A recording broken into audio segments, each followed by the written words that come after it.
¿Qué tal amigos de Ocho Bailado? Nos encontramos transmitiendo desde el Centro de Formación Artística CEFAO, Oaxaca. El día de hoy nos acompaña, un gran maestro, un gran amigo, coreógrafo, bailarín, o que le puedo decir un montón de cualidades del profe, y me imagino que varios de ustedes ya lo conocen, el gran maestro Luis Bravo. Maestro, muchísimo gusto tenerlo acá.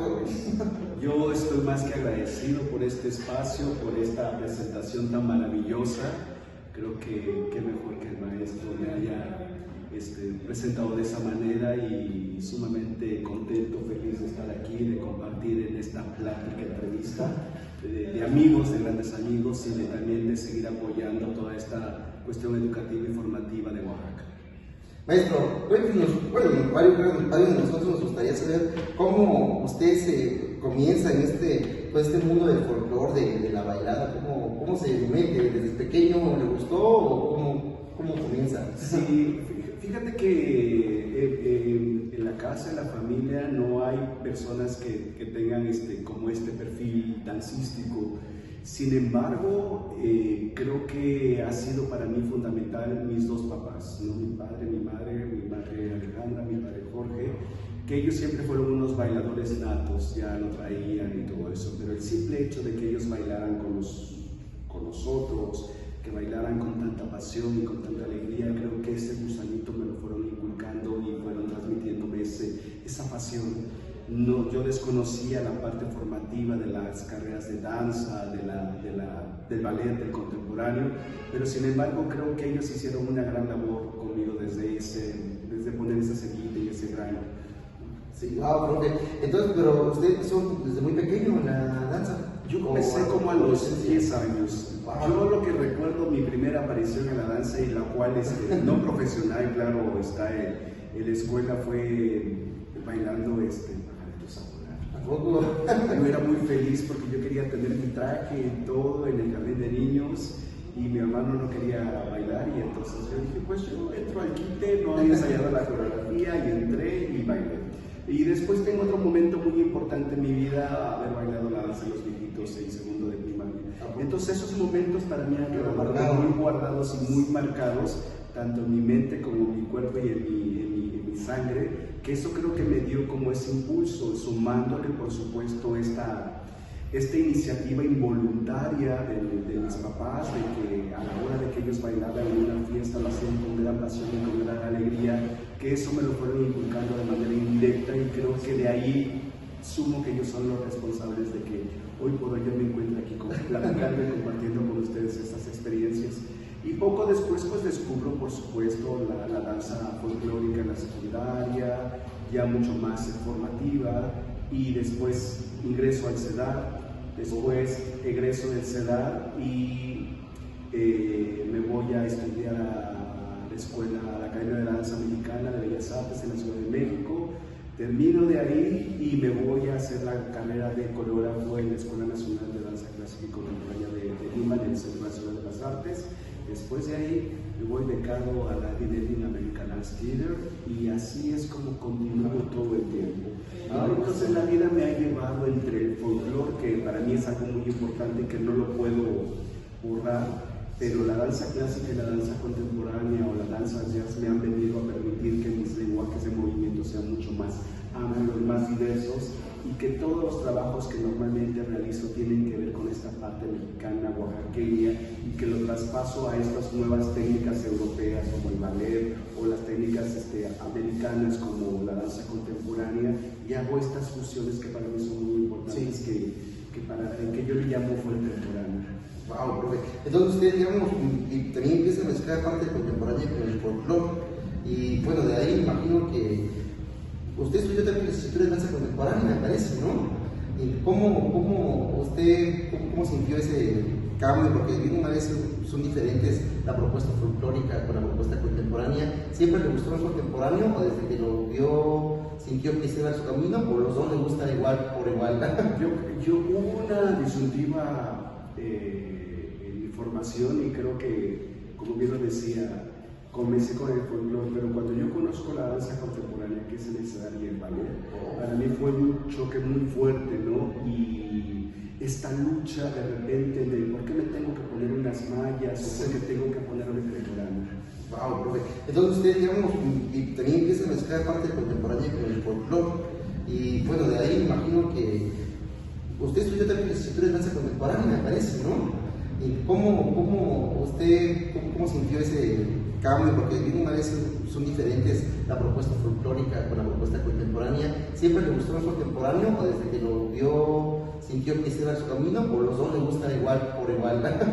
Yo hubo una disyuntiva en mi formación y creo que, como bien lo decía, comencé con el folclore, pero cuando yo conozco la danza contemporánea, que es el escenario y el ballet, para mí fue un choque muy fuerte, ¿no? Y esta lucha de repente de por qué me tengo que poner unas mallas o por qué tengo que ponerme este tipo de ropa, ¿no? Entonces, más que con la técnica, pero creo que la técnica de la danza contemporánea y el ballet me permitieron abrir muchas más cosas y más posibilidades para lo que hoy he elegido como forma de vida, pues, ¿no?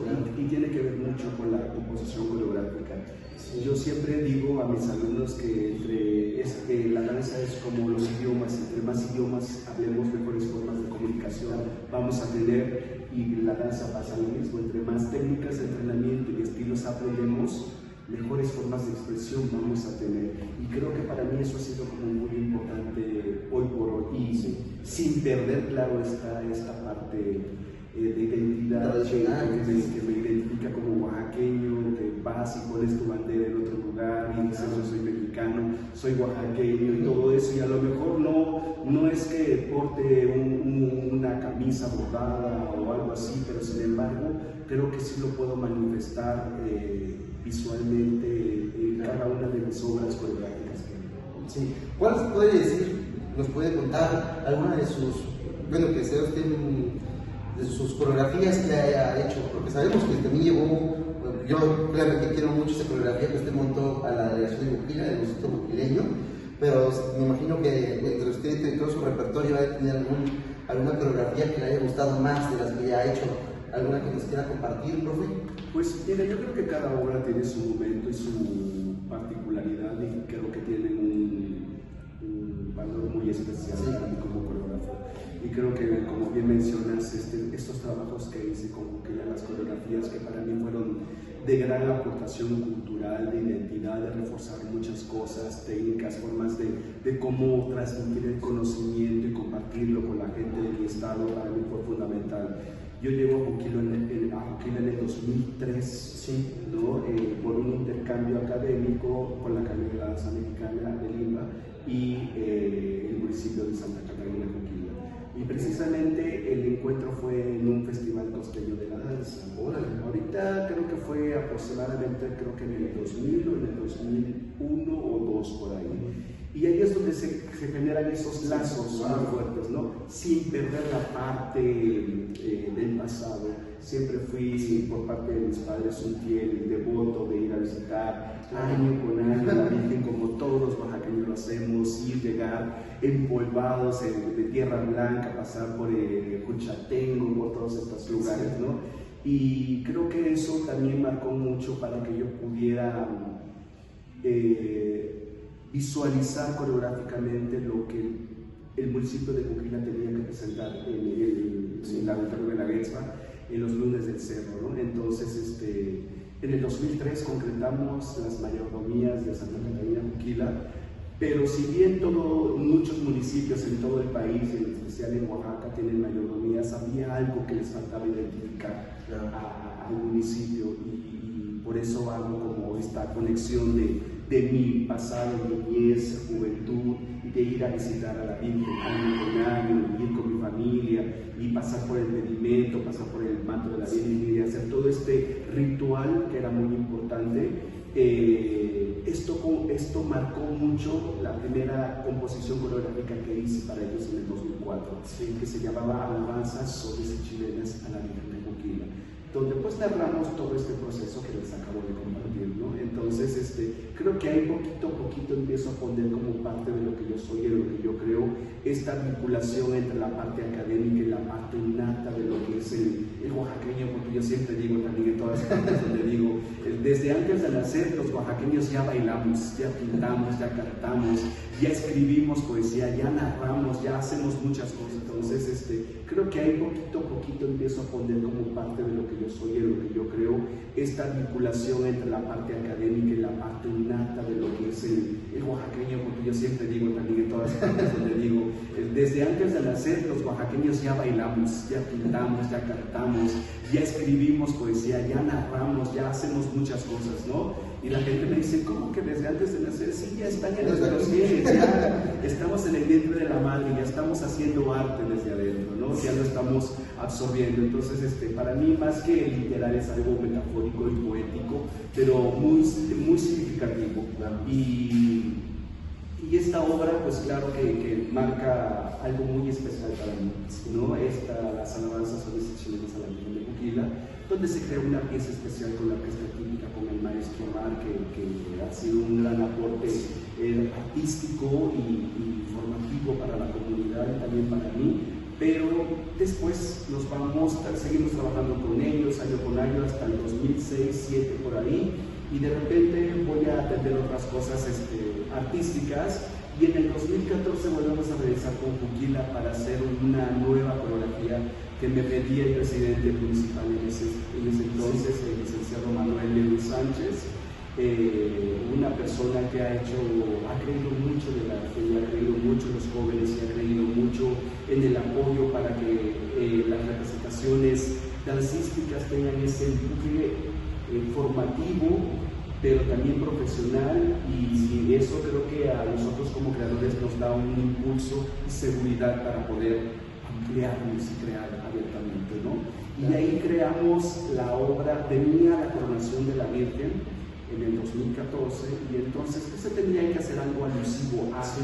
Entonces fue algo un poco emotivo para mí, pero también de mucha presión y de mucho estrés, porque yo tenía un compromiso de no repetir lo mismo, claro, pero sí mostrar algo muy importante. Es que luego usted puso la vara alta, se la puso usted mismo. Exacto, la vara, tienes toda la razón, maestro, y de repente de ahí saltar a otra cosa, y qué era lo que yo iba a proponer para poder anunciar al mundo, a Oaxaca y a México, la coronación de la Virgen de Juquila, pero también no perder esta parte de la identidad de lo que es el propio juquileño. Entonces se creó Los Chapines que vienen del mar, y hacemos en 12 minutos, toda una narración cronológica de cómo se funda el pueblo de Santa Catarina Juquila, desde la gente adulta del pueblo decían que ellos venían de peces, y esos peces se convirtieron en hombres que poblaron las montañas, y esos hombres poblaron la montaña para conformar lo que hoy es Juquila, ¿no? Entonces, claro, yo dije, de ahí los chapines que vienen del mar, y entonces pasar por esos momentos muy rápidos, por supuesto, porque tenemos los minutos, y crear esto, pero darle el punto más importante de anunciarle al mundo que era la coronación de la Virgen, ¿no? Algo muy particular, uno de los santuarios más importantes de México y América Latina. Entonces, creo que se cumplió la objetiva, se creó esta pieza que tanto te gusta, el gustito juquileño, que por eso tiene su nombre, es un gustito que nos dimos en ese momento, tanto el maestro Omar, que creó la música a partir de la propia coreografía, y eso también tiene algo de valor significativo para mí, no es como al revés, de que ellos crean la música y hacemos el ensamble coreográfico, sino fue a lo contrario, y creo que eso habla de la apertura del maestro Omar, de la aportación artística y cultural que tiene también el propio municipio de Santa Catarina Juquila, y creo que son obras coreográficas que para mí son obras coreográficas muy importantes y muy relevantes en ese contexto. Hay otra obra también muy importante para mí que se llama Colgué las Trenzas. ¿Colgué las Trenzas? Colgué las Trenzas, que es una coreografía inspirada en las mujeres indígenas oaxaqueñas, ¿no?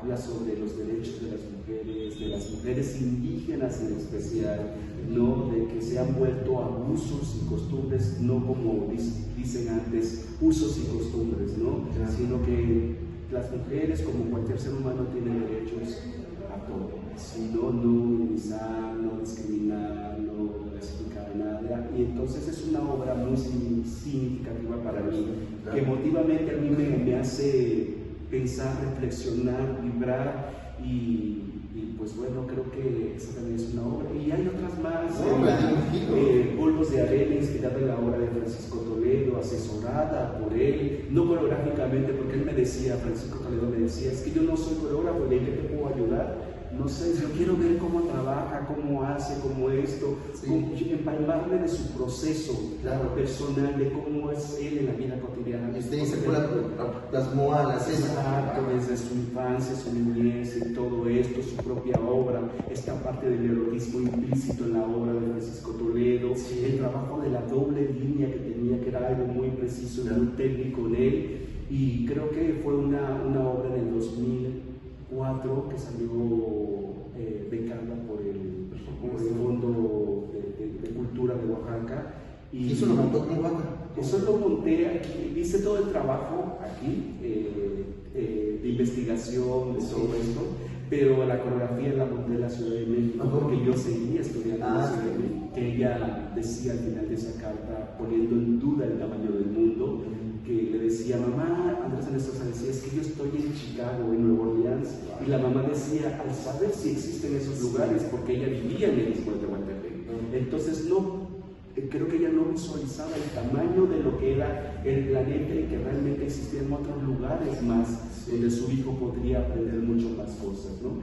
Entonces esta obra es muy importante para mí porque es un gran reto coreográfico donde parto de la identidad del oaxaqueño, en especial de la cultura ismeña zapoteca, para crear esta obra donde se basa a través de la técnica del ballet clásico y cómo hago transporto el baile, el fandango tehuano al ballet clásico con puntas, hago una reconstrucción de un propio traje del Istmo de Tehuantepec y luego cómo pasamos a otro momento para bailar danza contemporánea, donde bailamos la tortuga, hacemos todo este trabajo de investigación, de movimiento muy interesante, también haciendo como se empalman esta parte de los estilos y técnicas dancísticas, y después terminamos con la parte folclórica, que es cómo se baila la polka, por supuesto, cómo es la boda del Istmo de Tehuantepec, y la parte teatral que no puede estar ausente, la parte poética que ya va implícita la propia obra de don Andrés Anestrosa, ¿no? Tuvimos el privilegio de que Andrés Anestrosa también en ese momento hiciera la presentación de la obra en el Teatro Salvador Novo, donde se estrenó en el Centro Nacional de las Artes de la Escuela de Teatro, y para mí fue algo muy emotivo. Y después pues creo Mexican Cruise, inspirado también en la parte de la mexicanidad, pero primero parte de esta parte oaxaqueña. De hecho, el origen de esa obra se iba a llamar Oaxacan Cruise, ¿no? Precisamente una crítica a lo que somos los oaxaqueños hoy por hoy, ¿no? ¿Y fue como una parodia algo así? Sí, realmente se llama, su base estructural está hecha a partir de la farsa, ¿no? Teatral, ¿no? Y cómo generar a través de la farsa una reflexión, una catarsis en el espectador, ¿no?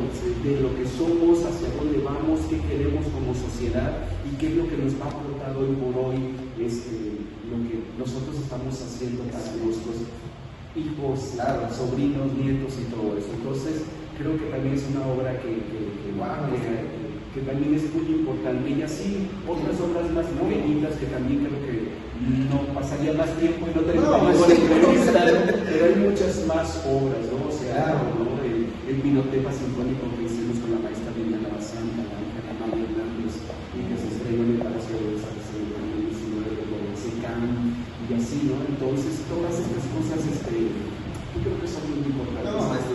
Cada una tiene un lugares que hacían en mi mente, en mi corazón, y cada que lo comparto, es claro que me voy a esos lugares y me acuerdo de los ensayos, los montajes y todas las dificultades que uno vive como creador. Pero el producto, los partos siempre han sido afortunados de cada uno.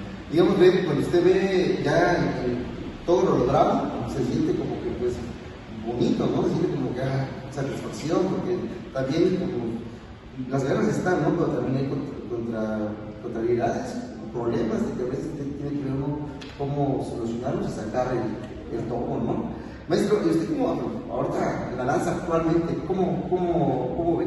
¿Qué opinión tiene sobre la danza actualmente? Digamos, ve que, bueno, anteriormente, años atrás, la danza, pues, se bailaba de cierta manera y con el paso del tiempo, pues, claro, se va transformando, se va cambiando.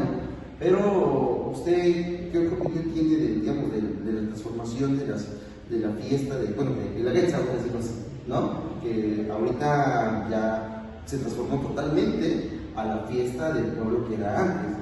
¿Cuál sería su opinión personal al respecto?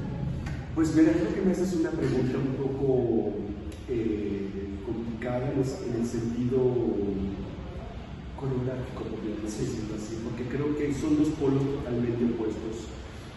La parte tradicional que se vive en la comunidad, que creo que es fundamental, la que nos nutre, la que nos enseña, la que nos genera esa identidad y esa creatividad, pero también la parte que se lleva a un foro. Y el sacar esta danza de su contexto, de la plaza, de la fiesta, de la casa, de la mayordomía, y llevarla a un contexto mucho más institucional, donde hay un tiempo, donde hay un escenario, donde hay una entrada, donde hay una salida, donde hay minutos que te cuentan, donde hay claridad en lo que tú quieres mostrar y tienes que contar la historia de tu pueblo en 12 minutos y que tu pueblo tiene 400 años, muchísimo. Creo que ninguna es mala ni la otra es no positiva ni negativa. Creo que ambas se tienen que nutrir, la parte académica con la parte tradicional, y porque yo me encuentro en ambos lugares. Y ahorita te lo comento porque bien hablabas de estas obras que me han marcado y que tienen algo importante para mí, y tiene que ver mucho con las canasteras, el relato de las huertas, y de cómo esta parte académica de investigación para mí se genera en esta parte del barrio, pero cómo yo la tengo que transportar cuando nos presentamos en el Palacio de Bellas Artes en el 2019 con el ballet folclórico, y cómo yo explicar que no se puede perder eso auténtico y eso natural y eso orgánico de lo que son los cuerpos, de lo que son los rostros, de lo que es la fiesta, de lo que vivimos en el barrio.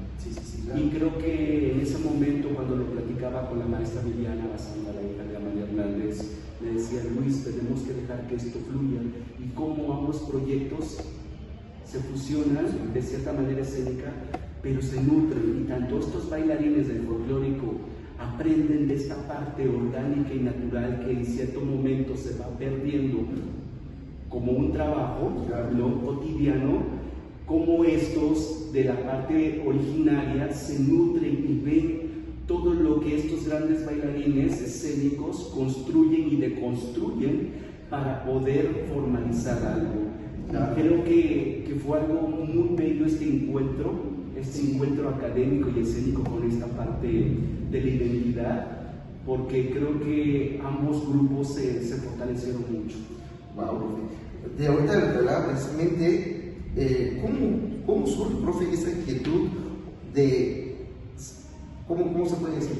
De retomar las chinas de la Trinidad de las Huertas, ¿cómo sí? De sacar la delegación, porque pues, la volvió usted delegación, y una de las más famosas de Oaxaca. Ahora está, créanme que yo mis respetos para todas las chicas que bailan en la comunidad, mi respeto. ¿Cómo sale esa inquietud, profe, o cómo es que se animan a hacer esto de las chinas? Pues fíjate que volvemos al pasado. Mi abuela vivía en la calle precisamente de Bustamante, una calle en Caracol. ¿Usted era de...? Sí, mi abuela paterna, ¿no? Y después ella se mudó a otro lugar mucho más al centro de la calle de Mediterráneo.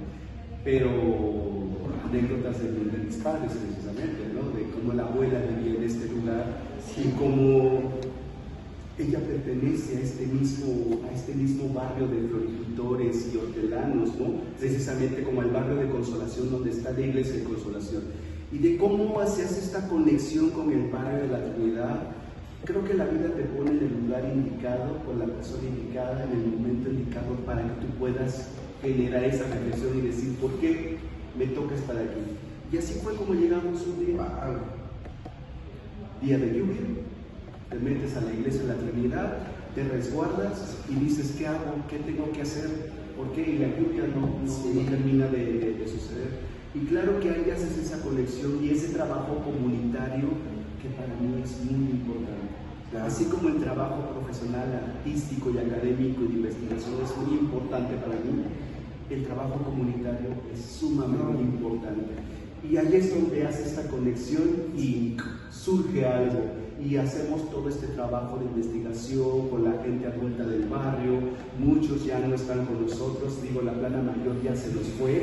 Y afortunadamente esta plana mayor pudo haber quedado grabada de cierta manera y que nos comparten cómo ellos vivían de niños y cómo eran sus abuelos y cómo vestían y cómo hacían todas estas festividades, cómo sembraban, cómo recolectaban, cómo estas mujeres centenarias canasteras de Trinidad creaban estas canastas que eran muy importantes, ¿no? Eran unas mujeres creativas muy potentes, ¿no? Claro. Y para mí el gran honor de trabajar hacia el barrio, ¿no? Y hacia los hortelanos. Entonces, creo que de ahí empieza a comenzar todo esto, desde hace 11, 12 años aproximadamente. Y hemos hecho un trabajo muy comprensivo de investigación, bibliográfico, trabajo de campo y muchas más cosas. Entonces, creo que hoy por hoy la Delegación de Canasteras y Hortelanos se ha fortalecido, ha crecido, ha generado su propia identidad y representa con mucho compromiso esto que es representar a alguien con mucha historia, con mucha tradición y con todo un gran legado con amor hacia la tierra. Y muchas. Sí, imagino. No, lo que me contaba está muy interesante. Y falta Xcaret. Sí, creo que me voy a contar ahorita precisamente. Maestro, ¿cómo llega usted a Xcaret? O cómo, bueno, porque ahorita usted está trabajando, tengo entendido que ya está trabajando ahí, y bueno, con todas las coreografías, las propuestas que tiene, me imagino que ha hecho cosas muy interesantes por allá. Pues mira, es algo bien importante en mi vida, porque creo que llegar a una empresa con esa promoción cultural y escénica y artística, creo que yo me siento muy afortunado. Y eso sucede en el 2021, precisamente justo en la pandemia, recibo una llamada de un gran maestro que hoy por hoy admiro y quiero y respeto muchísimo. Y pues bueno, recibo una llamada sin conocerlo. Y yo digo, pues ¿quién será? Y todo, y pues me empiezan a explicar toda esta parte de Xcaret, lo que hacen y todo. Y pues así es como me animo a irme para allá. Le dice, pues ya, le dije, ¿para cuándo es esta, cómo se llama? ¿Cuándo hay que comenzar? Te necesitamos para ayer, me dice. Entonces, creo que tiene que ver mucho con el trabajo que yo hago, con la línea coreográfica que yo tengo, con esta fusión entre la parte tradicional con la parte escénica, dancística, balletosa, contemporánea, que creo que podía ayudar a fortalecer muchas cosas. Llegué a Xcaret y hice un trabajo con el maestro Valdés Campos, que es la persona que mencionaba hace un rato, que fue el que me contactó sin conocerlo. Llegamos a montar una obra que se llama Leyendas Mayas, que se estrenó en el nuevo foro en ese momento para el arte de Xcaret, en un foro maravilloso, increíble, ¿no? Y después de ahí construí una obra que se llama inspirada en Diego y Frida Kahlo y sus obras, y que se llama El pincel de Diego, ¿no? En colaboración con otro maestro también cantante, Eric. Elizama Ripa, Sí, ¿no? sí. Y con el apoyo también del maestro Andrés Campos y otra maestra, Isabel Alcalde. Y creo que formamos un equipo muy interesante. Coreográficamente me permitió pues armar cosas pues en danza contemporánea, en ballet, inspirado en la obra de Diego Rivera. Eso también era un gran reto. Wow. Y después nos mandan a hacer la nueva propuesta coreográfica para el Hotel México de Xcaret, que era un caribeño.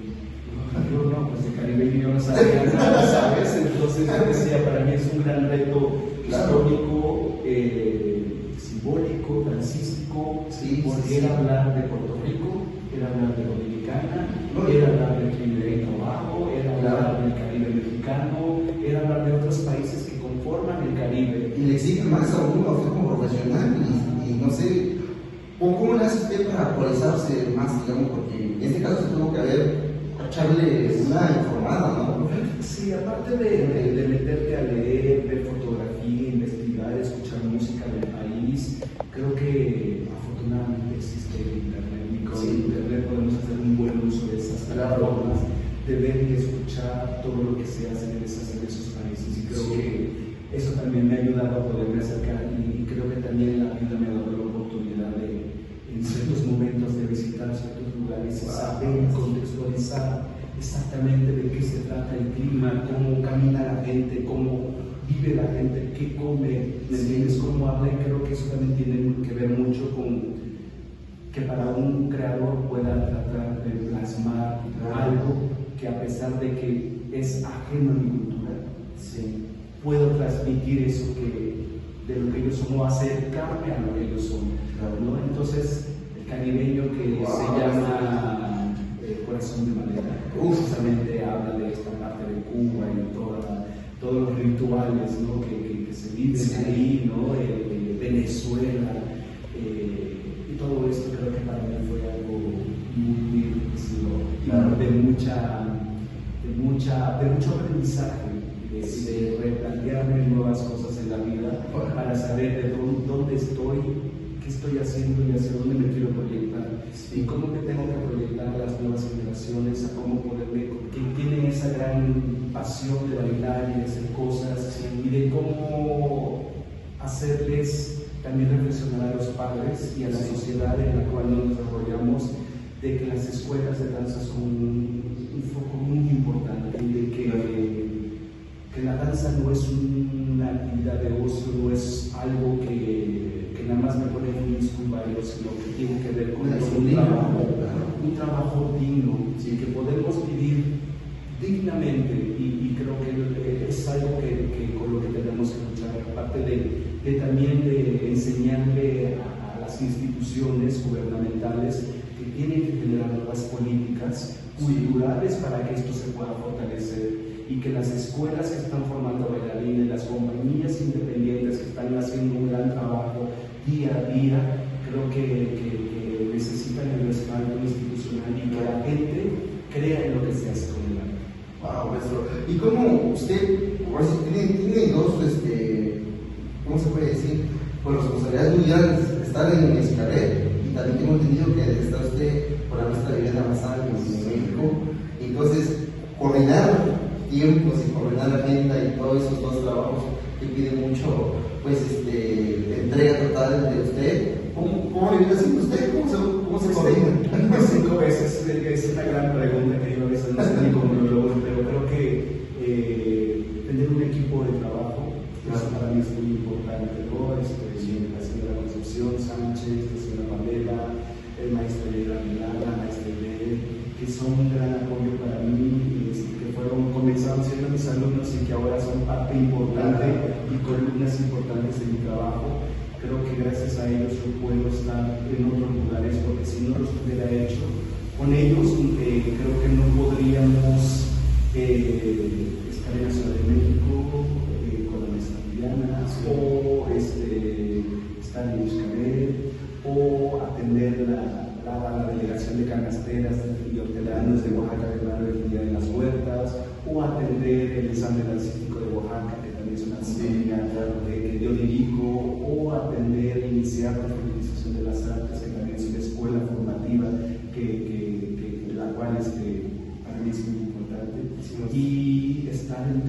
todos los lugares, y ir a Europa, regresar, ir al Caribe, ir a México.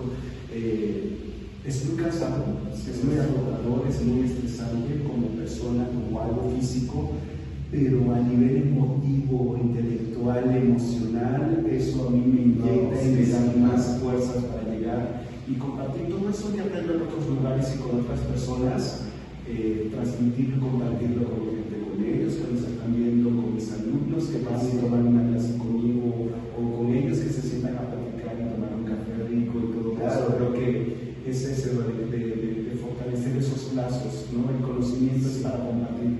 Yo soy de la idea que a eso venimos a la vida. Lo material es importante, pero el conocimiento, compartirlo con los demás, creo que eso te da permanencia en mi corazón. Maestro, me gustaría preguntarle qué sugerencia o consejo le daría a los jóvenes de ahora que nos están viendo, que quieren ellos seguir en este camino de la danza, del baile, y que a lo mejor pues, de alguna manera se pueden desanimar, porque precisamente lo que decía hace rato, de que piensan que no pueden tener ellos un pago digno, ¿no? Entonces, ¿qué sugerencia le daría usted a los jóvenes de ahora? Bueno, para mí creo que es muy importante compartirles desde mi experiencia, que creo que he sido un artista afortunado. Las escuelas son formativas, son un lugar para que los alumnos puedan proyectarse artísticamente. Padres, sociedad, instituciones tienen que creer en el trabajo educativo. Creo que se puede vivir dignamente de la danza. Creo que es un trabajo respetable como cualquier otro trabajo, como ser abogado, doctor, ingeniero, etcétera, científico, ¿no? Entonces, creo que tenemos que llevar a nuestros hijos a que tengan una actividad artística, no como una actividad de ocio, sino también como una actividad formativa, donde van a aprender muchas cosas. En la danza se aprende matemáticas, en la danza se aprende anatomía, se aprenden muchas más cosas, historia, ¿no? Entonces de repente dicen, pero ¿cómo si no vas a aprender matemáticas? Y hoy por hoy si no sabes matemáticas no puedes hacer nada. Entonces creo aprendemos mucho, manejo del espacio, todo esto es muy importante, creo, papás, sociedad, y esto es como una reflexión que precisamente hacía hace poco, a unos días que celebrábamos el Día Internacional de la Danza. Sí tenemos que celebrar eso, pero tenemos que reflexionar sobre la educación por el arte y la educación para las artes, y cómo es clave importante las instituciones gubernamentales, la sociedad donde nos incluye a padres, hermanos, tíos, todo, y los jóvenes y jovencitas que también quieren estudiar danza, y los niños, hay que enseñarles. Vuelvo a repetir como hace un rato, creo que los oaxaqueños desde antes de nacer ya bailamos, ya pintamos, somos un semillero nato de artistas. Entonces tenemos que empujar y potencializar esa parte para que seamos una potencia artística. Sí, que hay mucho talento, y no solamente tenemos que celebrar la danza en julio, que es el mes de la guelaguetza, donde se hace un tributo a las comunidades indígenas. Tenemos que hacer un tributo a la parte del ballet, a la parte contemporánea, a las nuevas propuestas escénicas, porque creo que hoy por hoy eso nos van a permitir abrir otro panorama totalmente diferente de qué queremos como sociedad. Y creo que esa es la gran función que cumple cualquier escuela, en especial una escuela de arte.